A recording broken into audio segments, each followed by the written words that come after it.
Welcome to all. एक बार फिर से स्वागत आप सभी का आरएसआर यूट्यूब चैनल पर। हम आ चुके हैं सिलेक्शन बैच में एक और धमाकेदार सेशन की बात कर रहे हैं। लेक्चर नंबर 23 स्टार्ट किया था उस दिन, बच्चों को लग नहीं रहा था कि ये रेगुलर क्लासें हो पाएगी या इसी जोश के साथ ये क्लासें आगे होगी। मैं आपको इस चीज के लिए अभी भी एग्री करता हूं, अभी भी कमिट करता हूं आपके साथ। सिलेक्शन बैच की क्लासें यही आपको 100% फुल ऑन फायर के साथ मिलने वाली है।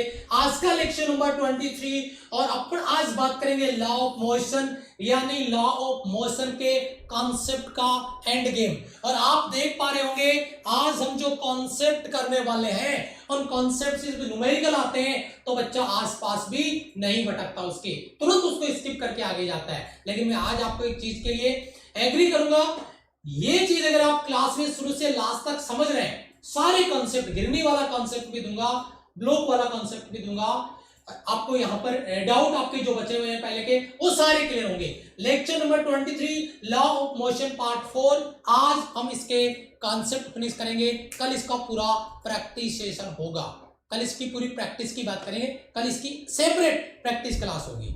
उससे पहले जो बच्चे नए आए हैं उनको बता दूं कि मेरी जो अनअकैडमी पे और यूट्यूब पे जो क्लासें होती है उन क्लासों का टाइम शेड्यूल आपकी स्क्रीन पर है।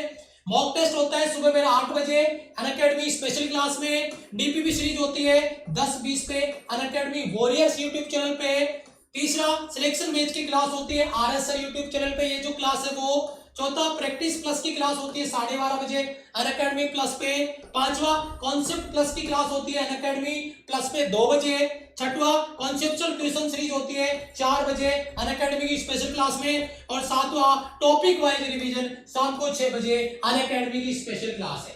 ये आपका क्लासों का टाइम शेड्यूल है। जो नए बच्चे आए वो इसको देख ले ताकि आपको कमेंट नहीं करना पड़े। उसके बाद में अपनी क्लास स्टार्ट करने जा रहे हैं। एक बार सभी बच्चे कमेंट सेक्शन में जय हिंद और लाइक बटन पे अपना प्रेजेंट लगा के बैठ जाइए दिल थाम के, क्योंकि आज कॉन्सेप्ट सुपर होने वाले हैं। पहला कॉन्सेप्ट क्या है? एक दूसरे से जुड़ी हुई वस्तुओं की गति, यानी एक ऑब्जेक्ट अपने पास है और कोई दूसरा ऑब्जेक्ट अपने पास है और दोनों को हमने किसी स्ट्रिंग से, किसी रस्सी से बांध के रखा हुआ है और फिर किसी एक ब्लॉक पे बल लगा रहे हैं, ठीक है, किसी एक ब्लॉक को खींच रहे हैं, किसी एक ऑब्जेक्ट को खींच रहे हैं। तो बीच में जो स्ट्रिंग है, जो रस्सी है, उसका जो टेंशन है वो क्या होगा, पीछे वाले ब्लॉक का एक्सेलरेशन क्या होगा, आगे वाले ब्लॉक का एक्सेलरेशन क्या होगा, पीछे वाले ब्लॉक पे क्या बल लगेगा, जो ब्लॉक आप खींच रहे हो उस पे क्या फोर्स लगेगा, वो सारे कॉन्सेप्ट अपने इस क्लास में करने वाले हैं। तो उम्मीद करता हूं सारे डाउट आपका यहां से क्लियर होने वाले हैं। देखिए सबसे पहले पहला पॉइंट हमारा केस नंबर फर्स्ट, और फर्स्ट केस क्या कहता है? दो वस्तुओं के लिए, यानी अगर दो बॉडी हमने लिया, दो ऑब्जेक्ट हमने लिया, जो डायग्राम में आप देख पा रहे होंगे, एक m1 मास है, एक m2 मास है, एक का नाम A, दूसरे का नाम B, दोनों एक स्ट्रिंग के साथ कनेक्टेड है और आपको पता है यहां पे एक्शन रिएक्शन होता है। अगर इस स्ट्रिंग पे इस ब्लॉक के द्वारा टेंशन T उत्पन्न किया जाएगा तो इस ब्लॉक के द्वारा भी इस पे टेंशन आपका T उत्पन्न किया जाएगा। यानी पूरी स्ट्रिंग में जो मतलब जो एक अपन कह सकते हैं कंपार्टमेंट बनता है, एक अलग हिस्सा बनता है, उसमें जो रस्सी है उस पे हमेशा टेंशन सेम होता है। इन दोनों ब्लॉक के बीच में, जो दोनों ब्लॉक है उनके बीच में टेंशन आपका T है। पहला ब्लॉक A मास m1, दूसरा ब्लॉक B मास m2, बीच में स्ट्रिंग है, इसमें टेंशन T है और ब्लॉक A पे हमने फोर्स F लगा के आगे की ओर मोशन करवाया है, जैसा कि आप यहां पे देख पा रहे हो। मेरे हिसाब से एक जनरल इमेज आपके दिमाग में बन चुकी है, ठीक है, एक इमेज आपके दिमाग में आ चुकी है। जय बेटा, नमस्ते, ठीक है, यस यस। तो A block, B block, tension T और बल आपने F लगाया। अब जैसे ही बल मैंने लगाया ये ब्लॉक आगे मोशन में आ गया, तो इस ब्लॉक का मुझे फ्री बॉडी डायग्राम FPD बनाना चाहिए।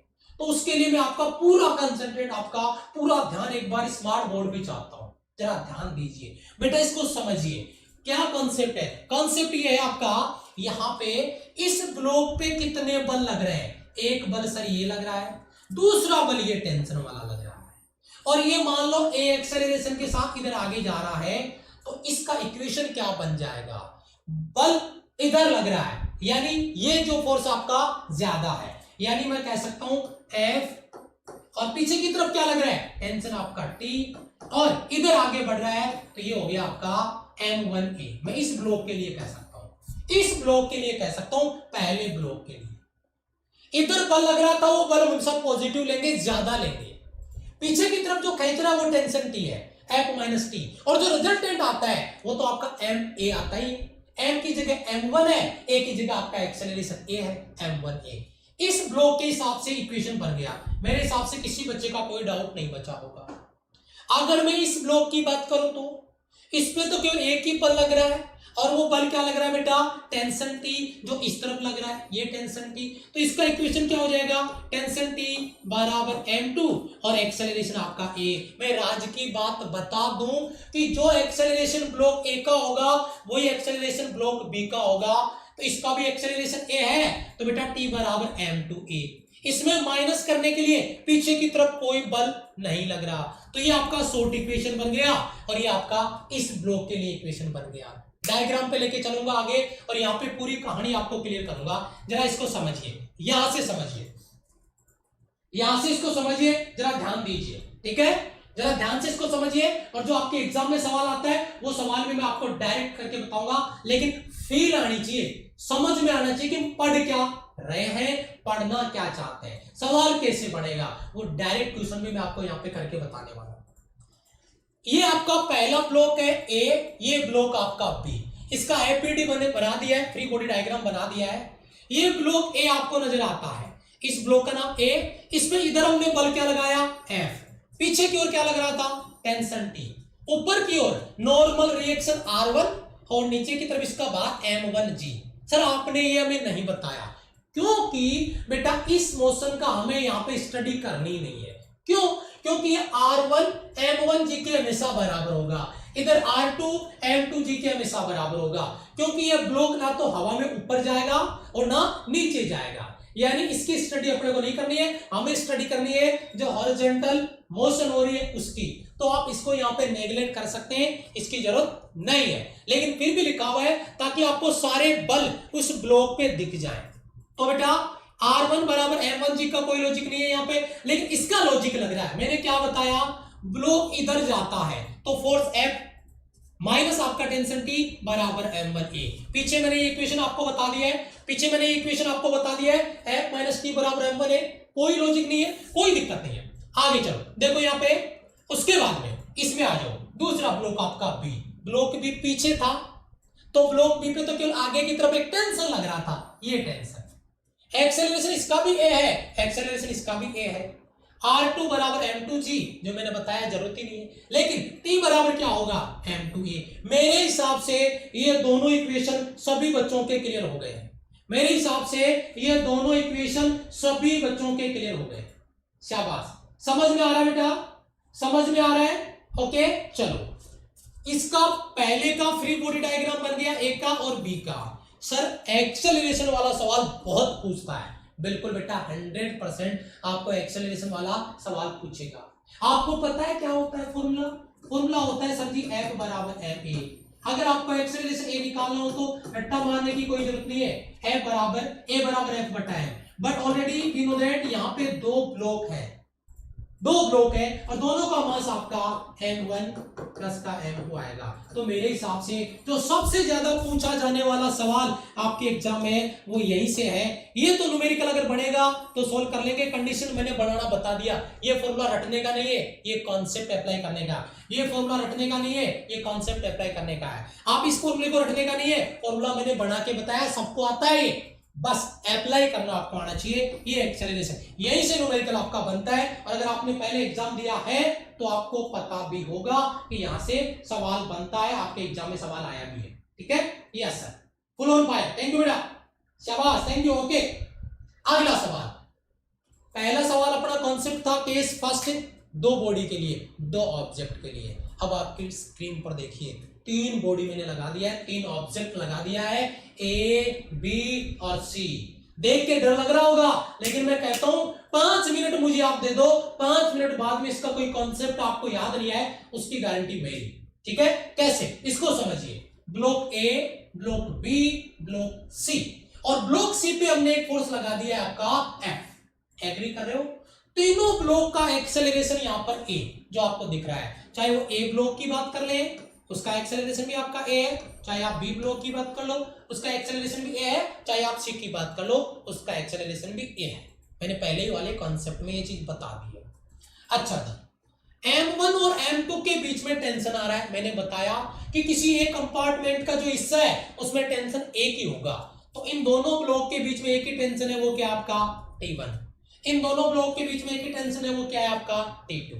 तो बेटा सबसे पहले देखो, मैं आप ही से पूछ रहा हूं, आप कमेंट में मुझे जवाब भी दे सकते हैं, क्या इस ब्लॉक का मुझे फ्री बॉडी डायग्राम से इक्वेशन बना के बताओ।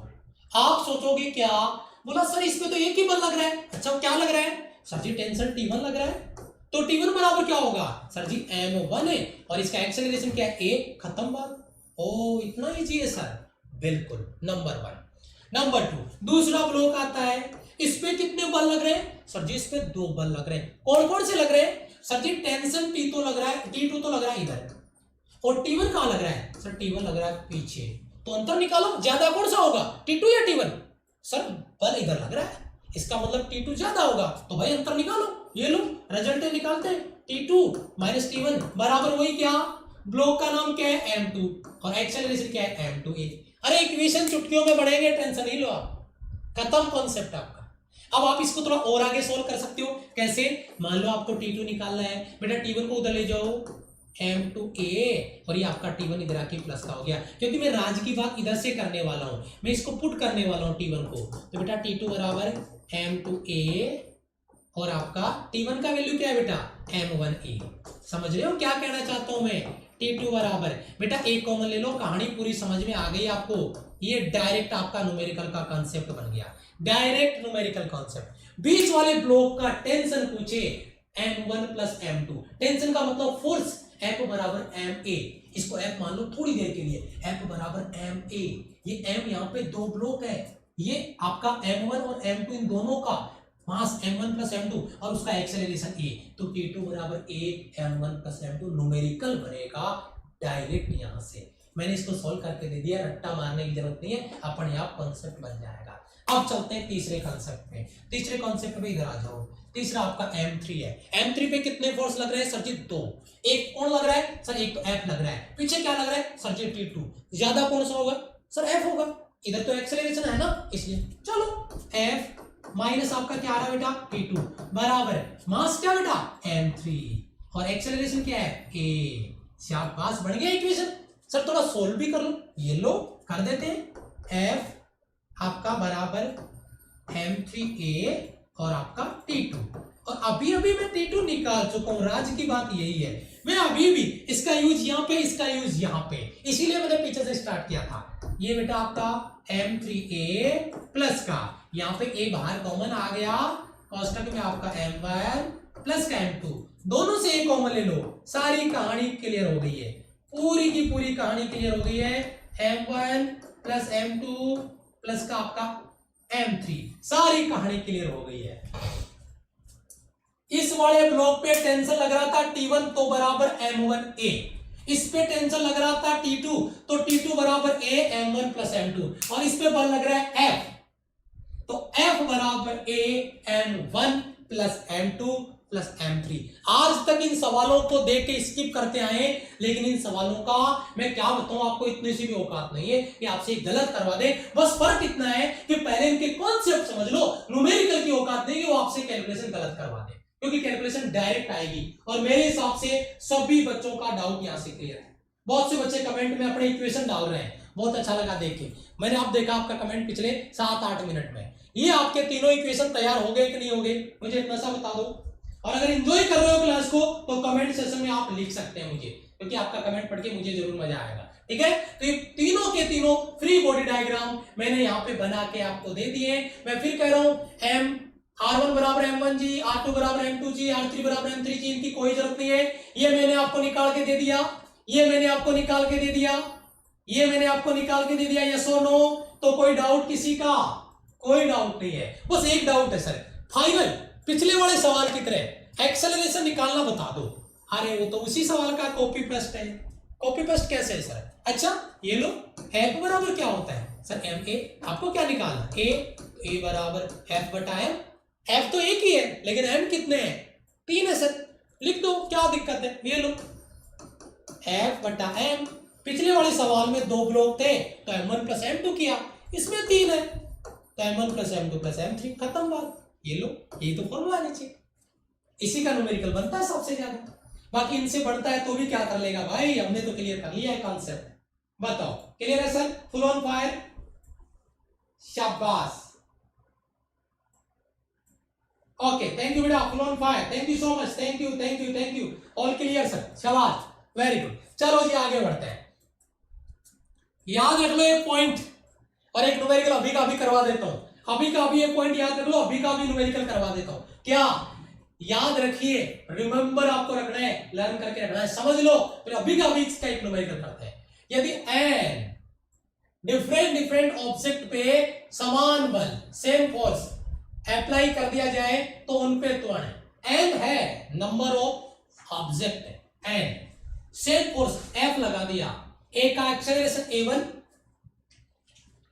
सर अभी आपने क्या किया, 3 ब्लॉक जोड़े थे तो सर तीनों पे एक्सेलरेशन सेम था, हाँ तीनों पे एक्सेलरेशन सेम था तो हमने एक्सेलरेशन का फॉर्मूला क्या बनाया, a बराबर f बटा m1 plus m2 plus m3। लेकिन अगर राज इसका उल्टा हो जाए मामला तो क्या करे, तो वो ये करे क्या कि n नंबर ऑफ सब्सटेंस है, ऑब्जेक्ट है, ब्लॉक है, अगर उन पे फोर्स तो सेम लग रहा है, f सेम लग रहा है, लेकिन अगर उनके एक्सेलरेशन अगर डिफरेंट होते हैं, अगर उनके त्वरण a1 a2 dot dot dot an हो तो संपर्क में रखने पर तथा समान बल लगाने से निकाय का त्वरण का समीकरण किस प्रकार से दिया जाएगा, उस पूरे सिस्टम का रिजल्टेंट एक्सेलरेशन कैसे आएगा, वो आएगा जैसे पैरेलल कॉम्बिनेशन में आपका रेजिस्टेंस हो, समांतर क्रम में आपका प्रतिरोध हो, 1/a रिजल्टेंट के लिए बराबर 1/a1 plus 1/a2 plus 1/a3 dot dot 1/an। Sir समझ नहीं आया, अभी न्यूमेरिकल करते हैं, इसीलिए मैंने एक न्यूमेरिकल आपकी स्क्रीन पर रखा है, फटाफट से जल्दी से अप्लाई करें। ये एक एग्जांपल है, सवाल को समझे, कॉन्सेप्ट में आपको बता चुका हूं, क्योंकि ये कॉन्सेप्ट जब भी क्लियर होगा जब आपको इसको यहां पे समझना पड़ेगा। शाबाश शाबाश, good sir, good, joining letter air force मेरा आ गया, वाह वेरी गुड, कांग्रेचुलेशन बेटा। प्रैक्टिस वाली क्लास कहां से मिलेगी बेटा, प्रैक्टिस अभी मैंने बताया है, इसीलिए मैं आपको डेली क्लास में बताता हूं, फिर भी आप पूछते रहते हो। प्रैक्टिस वाली क्लास अनअकैडमी पे होती है सुबह 8 बजे, शाम को 4 बजे और 6 बजे, तो डेली मैं आपको बताता हूं, फिर भी आप कमेंट करके पूछते हो। मैं चाहता हूं कि अब नहीं पूछेंगे लेकिन फिर पूछते हो। देखो कितना मस्त सवाल है, जल्दी से आंसर दे दो बेटा इसका, अभी कॉन्सेप्ट मैंने दे दिया है, मैं कुछ पानी पी लेता हूं।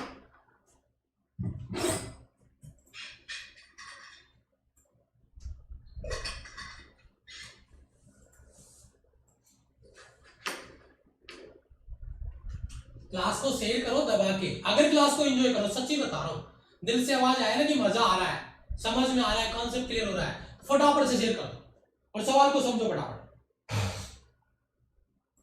यदि कोई बल किसी वस्तु पर 5 मीटर पर सेकंड स्क्वायर का त्वरण उत्पन्न करता है तथा दूसरी वस्तु पर 15 मीटर पर सेकंड स्क्वायर का, तो दोनों वस्तुओं को संपर्कित किया जाए तो निकाय का त्वरण क्या होगा, मैं यही समझाने की कोशिश कर रहा था। सवाल फिर से समझ लो, ये आपका पहला ब्लॉक है बेटा, ठीक है, ये आपका दूसरा ब्लॉक है, ये आपका तीसरा ब्लॉक है, तीनों पे समान बल F लगाया गया है, अभी मैंने कॉन्सेप्ट में भी यही बताया था, लेकिन इसका एक्सेलरेशन a1 है, इसका एक्सेलरेशन a2 है, इसका एक्सेलरेशन a3 है, यही तो कह रहा है ये।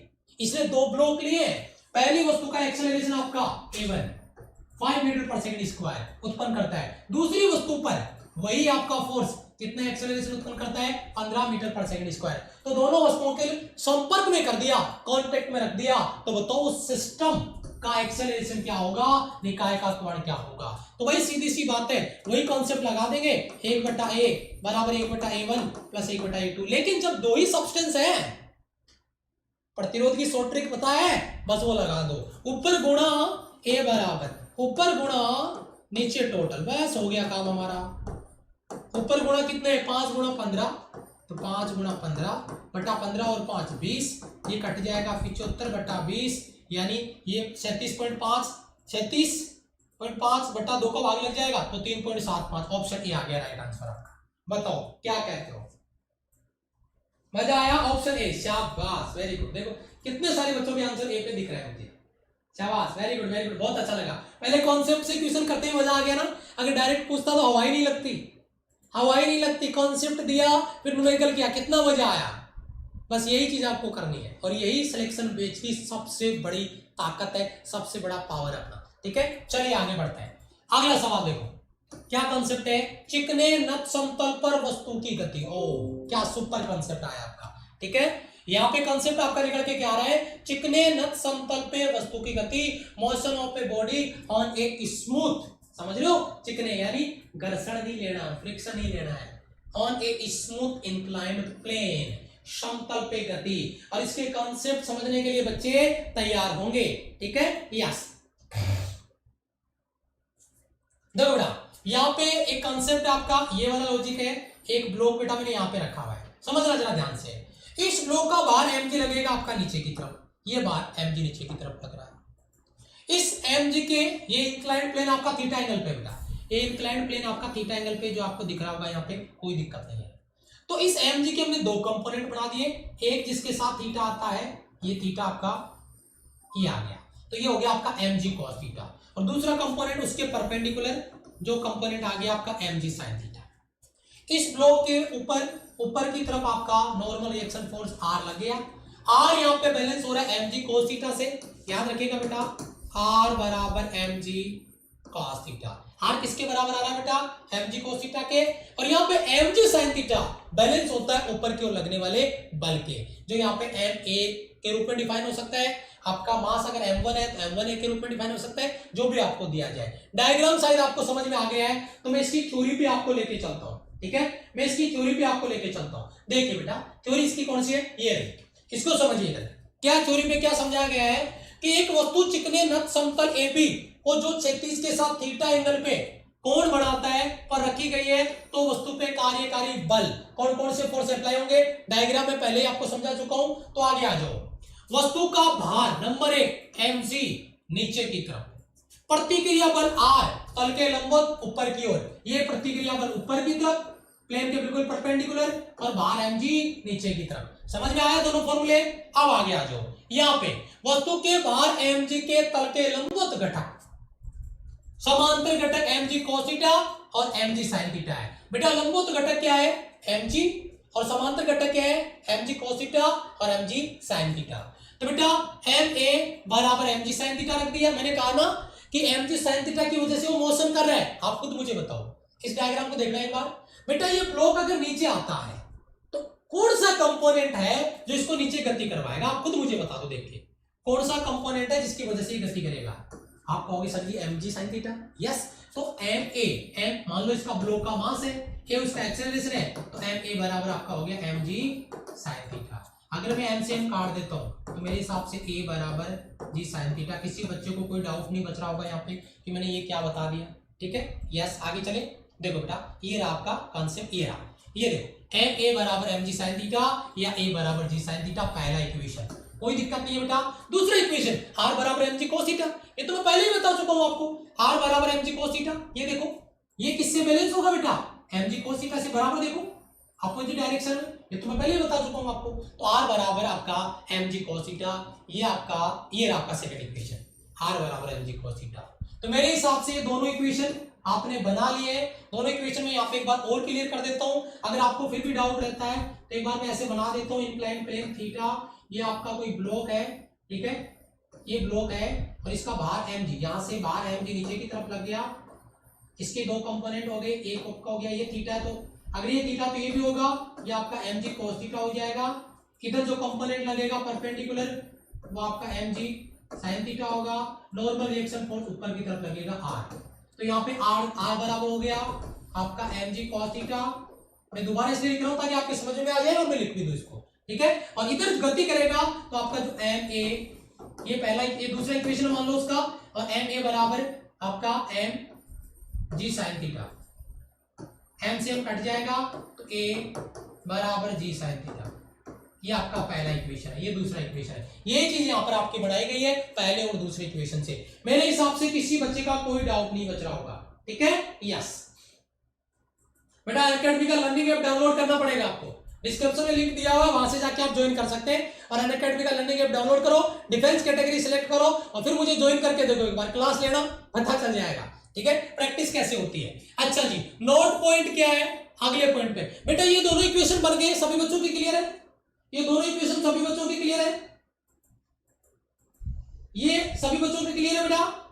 ओके, यस, शाबाश। अब यहां पे आ गया जो बेटा नोट पॉइंट पे। नोट पॉइंट क्या कह रहा है? नोट पॉइंट कह रहा है यदि परिणामी बल को क्षैतिज या ऊर्ध्वाधर घटकों में वियोजित करने पे प्राप्त किया जा सकता है, यानी हॉरिजॉन्टल और आपके वर्टिकल जो कंपोनेंट है उनको तोड़ के उनका वियोजन करके अपन रिजल्टेंट जो आपका वैल्यू है वो पा सकते हैं, प्राप्त कर सकते हैं। अर्थात r sin थीटा बराबर ma cos थीटा या mg minus r cos theta बराबर ma sin थीटा। इनको हल करेंगे तो a बराबर g sin थीटा जो पहले आ चुका है और r बराबर mg cos थीटा ये पहले आ चुका है, यानी इन चीजों की अपने को जरूरत यहाँ पे नहीं पड़ेगी। ये दोनों इक्वेशन हम पहले ही बना चुके हैं।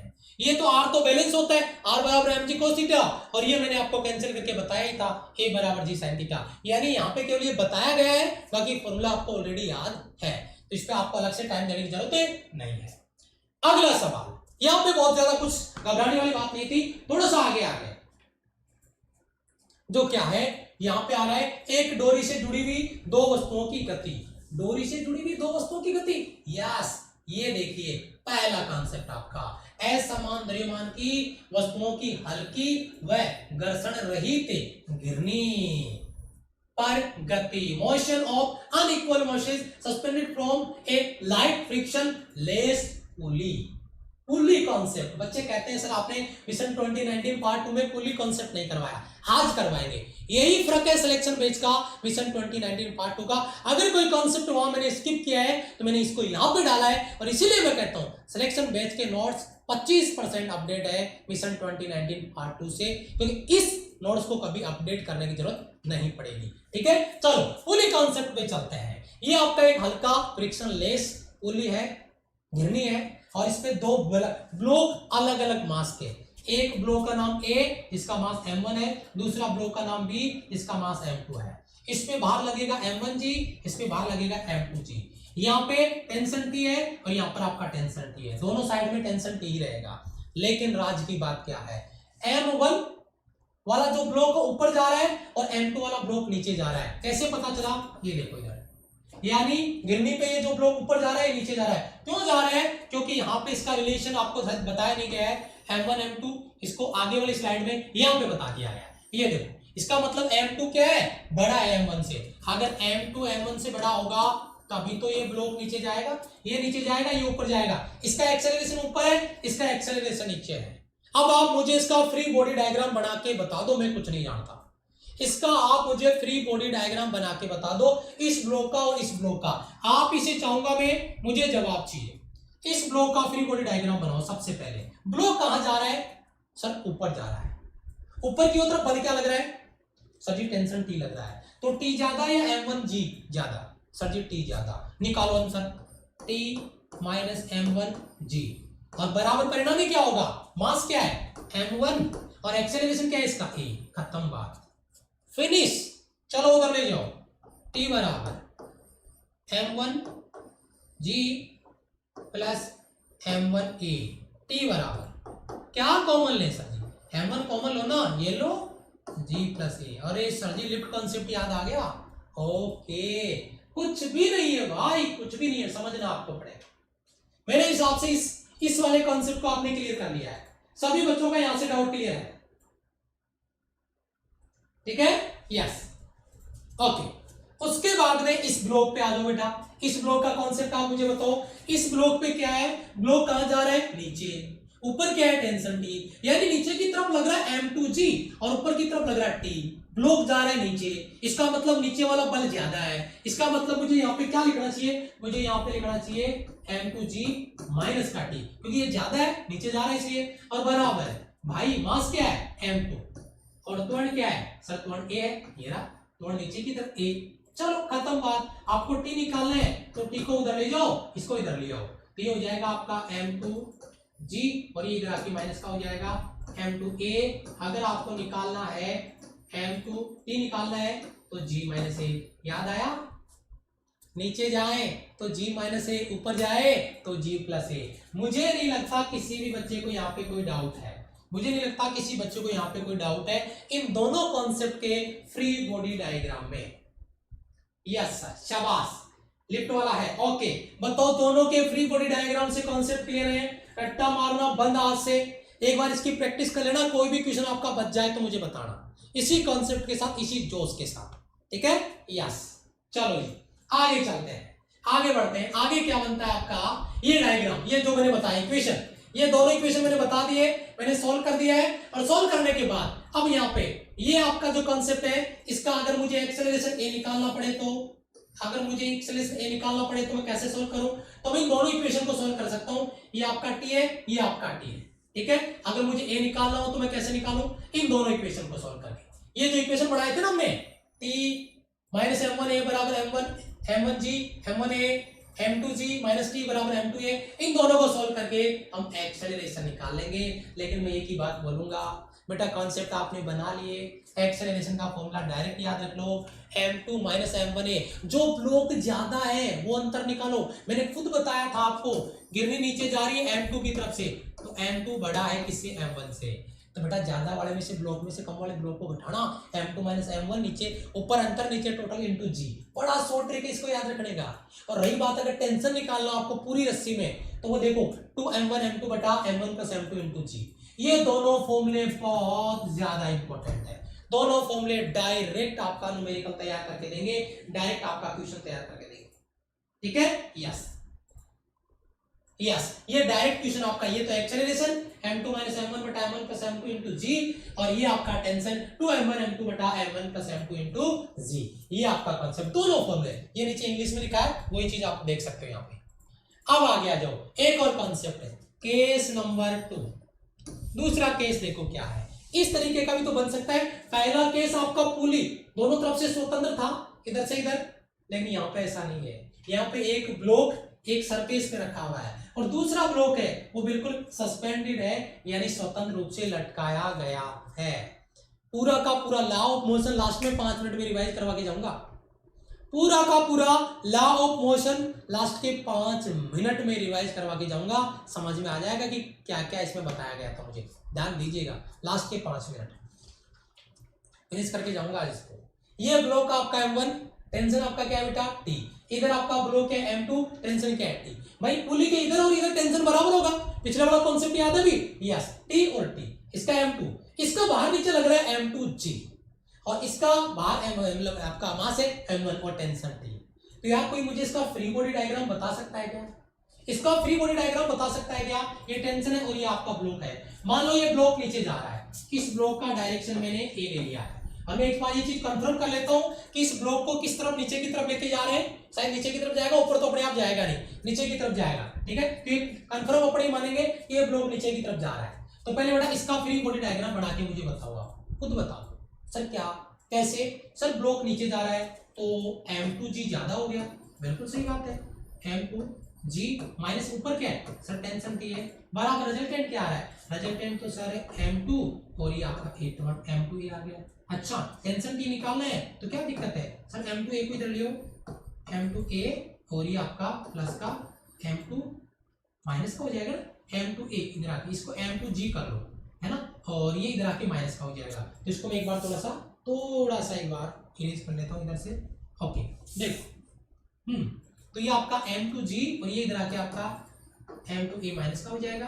तो बेटा यहाँ पे t बराबर m2 कॉमन ले लेंगे, तो ये g माइनस ए। अरे सर जी नया क्या है? ये तुम्हारे को कंफ्यूज करने का तरीका ही था, ये तो गिरने की पिछली बार भी इधर लटक रहा था, सेम ही तो कॉन्सेप्ट आया था। यस, वही कॉन्सेप्ट है। बच्चे कंफ्यूज हो जाते हैं कि यार ये नया कॉन्सेप्ट बन गया इसमें। नहीं, सेम लॉजिक जो पीछे आया था। अगर 0.1% भी चेंज है तो आप मुझे बता सकते हो कमेंट में, डायरेक्ट है, ठीक है? Yes sir. चलो ये तो हो गया इस ब्लॉक का कॉन्सेप्ट। अब इस ब्लॉक का कॉन्सेप्ट क्या है इसका? सर सिंपल है। क्या सिंपल है? ये लो सर जी, टी बराबर टी वन टी है ये आपका, इसको मैं रब कर देता हूँ, एक सेकेंड। ये पूरा इरेज हो गया क्या? चलो कोई बात नहीं। ओके, इसका क्या हो जाएगा बेटा? टी बराबर आपका m1 और आपका ए हो गया। ए एक्सेलरेशन इसका जो इधर जा रहा है, ए एक्सेलरेशन से, और टी इसका टेंशन है, टी बराबर m1a। सारे के सारे फॉर्मूले मैंने लिखे हैं, टी बराबर m1a m2g माइनस टी बराबर m2a। दोनों फॉर्मूले, पहला इक्वेशन दूसरा इक्वेशन, दोनों को सॉल्व कर लो और निकाल लो सम एक्सेलरेशन। एक्सेलरेशन याद आया? सर जी फॉर्मूला देखा देखा लग रहा है, अब भी देखा था। इसमें ब्लॉक गिरने के दोनों साइड में लटके हुए थे। क्या फॉर्मूला आया था पता है? m2 माइनस आपका m1, याद आया? इसमें ब्लॉक एक ही नीचे लटक रहा है, m2। सेम कॉन्सेप्ट है, रट्टा मारने की कोई जरूरत नहीं है, वही कॉन्सेप्ट है। आप इसको यहाँ पे इसमें ये नहीं आएगा, ये नहीं आएगा आपका m2 बटा m1 प्लस m2 इंटू जी। टेंशन में आपका t बराबर m1a, एक का वैल्यू आपने ये निकाला है, ये एक का वैल्यू, ये एक का वैल्यू आपने इधर निकाल लिया ना, वही एक का वैल्यू इधर आ जाएगा, वही एक का वैल्यू इधर आ जाएगा m1 m2 बटा m1 प्लस m2 इंटू जी। सर जी क्या फर्क है? अरे कुछ ही नहीं सर जी, थोड़ा सा है। क्या सर जी? इसमें दूर नहीं है। ओहो, क्योंकि इसमें स्वतंत्र रूप से एक ही ब्लॉक लटक रहा है। ये मान लो आप एक ब्लॉक ऊपर सतह पे रखा हुआ है, और यही लॉजिक मैंने यहाँ पे दिया है। यानी इस कॉन्सेप्ट को पूरा पीछे वाले कॉन्सेप्ट का कॉपी पेस्ट है, पूरा का पूरा कॉपी पेस्ट है। बेटा समझ लोगे ना, कहानी बढ़ जाएगी। लेकिन मैं आपको पता है इस सिलेक्शन बेच की अहमियत उस बच्चे को समझ में आएगी जो साल 1.5 साल कोचिंगों में भटकेगा, साल 1.5 साल केवल विदाउट कॉन्सेप्ट के प्रैक्टिस के पीछे भागेगा, और फिर बाद में उसको पता चलेगा कि कॉन्सेप्ट के बिना कुछ भी नहीं है। तब पता चलेगा इस क्लास का क्या इंपॉर्टेंस है। ये चैलेंज के साथ में कह सकते हो, याद रखना इस बात को। वो बच्चा जो आज क्लास में कॉन्सेप्ट क्लियर कर रहा है ना, उसका कॉन्फिडेंस लेवल देखना जब वो प्रैक्टिस करने बैठेगा, उसको पता चलेगा कि टी क्या है, m1 क्या है, m2 क्या है, जी क्या है, कैसे क्या आ रहा है। बाकी इन सवालों को स्किप भी करते रहो, कभी समझ नहीं आएंगे। तो दोनों फॉर्मूले डायरेक्ट हो गए बेटा, एक्सेलरेशन का और टेंशन का डायरेक्ट फॉर्मूला हो जाएगा और आपकी कहानी खत्म। अब अपन इसके स्पेशल पॉइंट लेते हैं और फटाफट बैक टू बैक फायर के साथ इसको रिवाइज करते हैं, तैयार करते हैं इसको, ठीक है? यस, स्पेशल पॉइंट में पहला पॉइंट आपका न्यूटन, ये स्पेशल पॉइंट है सारा, पूरा लॉ ऑफ मोशन रिवाइज करेंगे बैक टू बैक फायर में, जल्दी जल्दी लास्ट के 5 मिनट में, ठीक है बेटा? यस, न्यूटन के प्रथम नियम के अनुसार प्रत्येक वस्तु अपनी अवस्था परिवर्तन का विरोध करती है। वस्तुओं का एक गुण जड़त्व कहलाता है। First law of motion, state change का अपोज करता है कोई भी ऑब्जेक्ट। अगर मोशन में है, मोशन में रहना चाहता है, रेस्ट में है, रेस्ट में रहना चाहता है, according to first law of motion. इसका ब्रीफ बता रहा हूं मैं आपको शॉर्ट में। पहला पॉइंट आपका। दूसरा पॉइंट आपका कह रहा है जड़त्व 3 प्रकार के होते हैं, एक विराम का है ना, विराम का जड़त्व आपका इनर्शिया ऑफ रेस्ट, दूसरा गति का जड़त्व है इनर्शिया ऑफ मोशन, और तीसरा inertia of direction. Direction state है तो स्टेट डायरेक्शन रहेगी जब तक कि उस पर कोई दूसरा बल नहीं लग जाता। कोई वस्तु रेस्ट में है तो वो रेस्ट में रहेगी जब तक उस पर कोई बल नहीं लग जाता। कोई वस्तु गति में है तो वो तब तक गति में रहती है जब तक उस पर कोई एक्सटर्नल फोर्स नहीं लग जाता। तो there are 3 types of inertia, 3 प्रकार की इनर्शिया मैंने यहाँ पे बता दिए, इनकी कोई जरूरत नहीं है वैसे। लेकिन एक चीज इंपॉर्टेंट जहां से सवाल पड़ेगा जबरदस्त, तीसरा पॉइंट आपका जड़त्व है, यानी मास, इनर्शिया डायरेक्ट प्रोपोर्शनल है मास के। मास जितना ज्यादा उसका इनर्शिया उतना ही ज्यादा। भारी पत्थर को धक्का लगाओगे बहुत जोर आएगा, आगे खिसकाओगे बहुत जोर आएगा। हल्का पत्थर उठा के रख दोगे क्योंकि उसका इनर्शिया कम था। जो बड़ा पत्थर था उसका इनर्शिया ज्यादा था, उसको उठाने के लिए, उसको खिसकाने के लिए ज्यादा आपका बल चाहिए क्योंकि उसका इनर्शिया ज्यादा है। तो इनर्शिया डायरेक्ट प्रोपोर्शनल है किसके? मास के। चौथा पॉइंट आता है आपका मोमेंटम का, पी वेक्टर बराबर एम वी वेक्टर। ये फास्ट रिवीजन बता रहा हूं मैं इस टॉपिक के शॉर्ट में, ठीक है? मोमेंटम पी वेक्टर बराबर M V vector. Point number 5 आपका स्क्रीन पर, न्यूटन के द्वितीय नियम के अनुसार according to second law of motion, Newton के द्वितीय नियम के अनुसार संवेग में परिवर्तन की दर change in momentum applied force के बराबर होती है। अर्थात एफ वेक्टर बराबर डी पी वेक्टर बटा डेल टी, या एफ वेक्टर बराबर एम पी वेक्टर। मेरे हिसाब से क्लियर है बेटा? क्लियर बेटा? आगे चले, आगे आ लो। पॉइंट नंबर आपका 6 क्या है? पॉइंट नंबर 6 है Newton first law and third law second law से प्राप्त किए जा सकते हैं। यानी न्यूटन का पहला नियम और न्यूटन का तीसरा नियम सेकंड लॉ से प्राप्त किया जा सकता है, सेकंड नियम से प्राप्त किया जा सकता है। इसीलिए द्वितीय नियम इन तीनों में से सबसे अधिक महत्वपूर्ण होता है। फर्स्ट लॉ सेकंड लॉ से गेन किया जा सकता है, थर्ड लॉ सेकंड लॉ से गेन किया जा सकता है। इसीलिए सबसे ज्यादा अहम कौन है आपका? सेकंड लॉ, यानी द्वितीय नियम का यही आपका इंपॉर्टेंस है। ठीक है बेटा? यस, ओके बेटा। वर्क एनर्जी पावर टॉपिक है यार, ये लॉ ऑफ मोशन है वो। रिकॉइल स्पीड ऑफ गन आपका रॉकेट, वो कंजर्वेशन ऑफ मोमेंटम के कॉन्सेप्ट है, वर्क एनर्जी पावर, आगे वाला टॉपिक है यार। यहाँ पे जो पढ़ा रहा हूँ पढ़ लो आप, कोई टॉपिक स्किप नहीं करूंगा मैं, टेंशन ना लो तुम, ठीक है। यस, पॉइंट नंबर 7 आपका इंपल्स, आवेग का फॉर्मूला, एफ वेक्टर आवेग I equal to F vector dot del T vector, या अगर अपन चेंज इन मोमेंटम लिखे, क्योंकि इंपल्स आवेग चेंज इन मोमेंटम के बराबर होता है, तो डेल पी वेक्टर बराबर पी1 वेक्टर माइनस का पी2 वेक्टर, एक ही बात है। पॉइंट नंबर 8 आपका संवेग संरक्षण के नियम के अनुसार, यानी according to conservation law of momentum, initial momentum बराबर फाइनल मोमेंटम, पहले का संवेग बाद के संवेग के बराबर होगा। पहले का संवेग आपका m1 u1 plus m2 u2 बराबर बाद का संवेग m1 v1 बराबर m2 v2 के बराबर होगा, according to conservation law of momentum, ठीक है बेटा। यस, देखो पॉइंट नंबर 9 आपका क्या है, पॉइंट नंबर 9 आपका यहाँ पर आपको मिलेगा रॉकेट के प्रणोदित बल के लिए F वेक्टर बराबर डेल m वेक्टर बटा del t v vector minus का m1 जी। वैसे ये पूरा डेरिवेशन आपको वहां पे दूंगा, तो इसको आपको ज्यादा डेप्थ में जाने की जरूरत नहीं है, रॉकेट का पूरा कॉन्सेप्ट में आगे आपको करवाने वाला हूं, ठीक है। फॉर्मूला लिखा था मैंने, डाल दिया यहाँ पे। पॉइंट नंबर 10 आपका किसी वस्तु की संगामी बलों के अंतर्गत साम्यावस्था हेतु, और एक ही पॉइंट में कितने सारे बल लग रहे हैं, अगर वो बैलेंस में है तो total sum of force equal 0, सभी बलों का सम कर दिया मैंने, सभी बलों का सम कर दिया, बराबर में क्या हो गया 0, क्योंकि ऑब्जेक्ट क्या है बेटा, ऑब्जेक्ट इक्विलिब्रियम कंडीशन में, साम्य अवस्था में, संतुलन स्थिति में है, तो उस पॉइंट पे लगने वाले सभी बलों का योग क्या आ जाना चाहिए, 0 आ जाना चाहिए। ये आपका कंसेप्ट हो गया, पॉइंट नंबर आपका 10।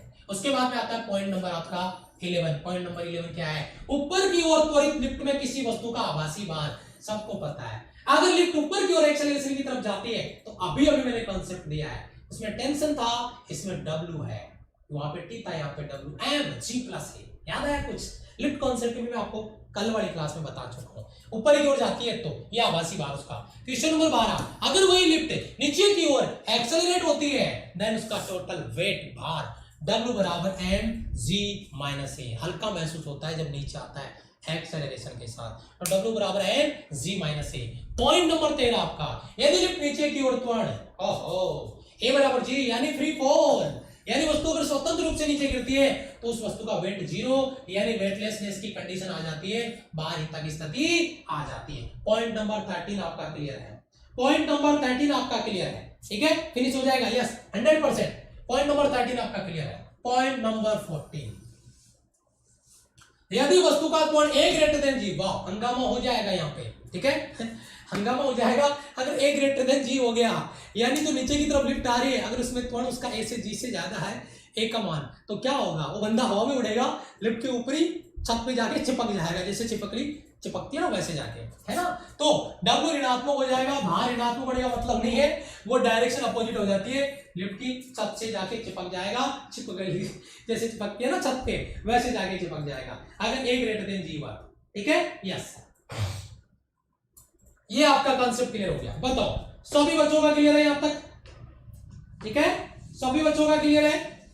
कमेंट सेक्शन में एक बार सभी बच्चे जय लिख देंगे, लॉ ऑफ मोशन का एंड गेम फिनिश, और कल क्लास में आओ तो लॉ ऑफ मोशन पूरा रिपीट करके आना, क्योंकि यहाँ पे कल प्रैक्टिस होगी लॉ ऑफ मोशन की धमाकेदार, बिल्कुल ब्रांड न्यू क्वेश्चन के साथ में, तो फिर हवा नहीं लगेगी अगर कॉन्सेप्ट पढ़ के नहीं आए तो इसलिए कल की क्लास में इसका फुल प्रैक्टिस करेंगे। हो सकता है 10 12 15 क्वेश्चन हो जाए, लेकिन क्वेश्चन होंगे वो सारे टॉप लेवल पे होंगे, इसलिए टाइम भी लगेगा उनमें, तो कल की क्लास पूरा का पूरा डेडिकेट है प्रैक्टिस के लिए, ठीक है। उसके बाद में अगला टॉपिक स्टार्ट करेंगे। जय बेटा जय, यस, और प्रिपरेशन के लिए कॉन्सेप्ट पढ़ के आएंगे, ये कमेंट में लिख दो, तैयार करके आएंगे, तैयारी होगी तो ही मजा आएगा प्रैक्टिस करने का, नहीं तो भाग जाओगे पल्ले नहीं पड़ेगा फिर, ठीक है। यस, जय बेटा,